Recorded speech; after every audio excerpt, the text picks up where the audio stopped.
एक दफा का जिक्र है, एक नदी के किनारे एक पेड़ पर कौवे का घोंसला था। कौवा बहुत हंसी खुशी उधर रह रहा था। उसी नदी में बहुत ज्यादा मछलियां थी, तो इसी वजह से एक सारस उधर हमेशा मछलियां पकड़ने आता था और कौवा उसे देखता ही रहता था, क्योंकि वो खुद तो मछलियां नहीं पकड़ सकता था, वो सिर्फ सारस को देखता ही रहता। एक दिन कौवे ने सोचा कि क्यों ना मैं सारस से दोस्ती कर लूं, तो इसी तरह मुझे भी खाने को मछली मिल जाएगी। वो अपनी चाल में कामयाब हो गया और उसने सारस के साथ दोस्ती कर ली। सारस जब भी आता तो कौवा उसके पास नीचे आके बैठ जाता था और उससे बातें करता रहता था।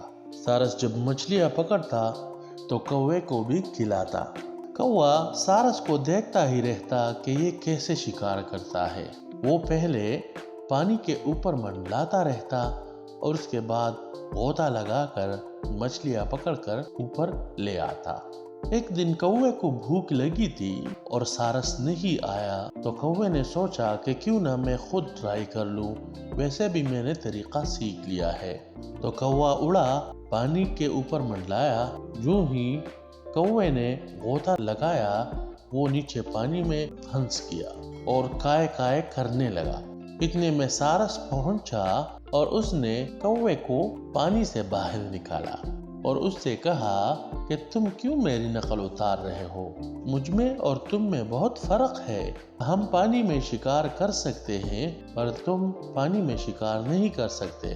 तो कौवे ने कहा कि तो आज तुम बहुत लेट आए और मुझे भूख लगी थी, तो मैंने सोचा क्यों ना मैं खुद ही मछली पकड़ लूं। तो सारस ने कहा कि ये तुम्हारे बस का काम नहीं है। फिर सारस ने मछलियां पकड़ी और कौवे को खिलाई और कौवे की भूख मिट गई।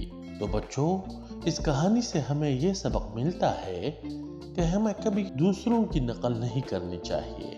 जिस हाल में अल्लाह ताला ने हमें पैदा किया है, हमें उस पर शुक्र अदा करना चाहिए।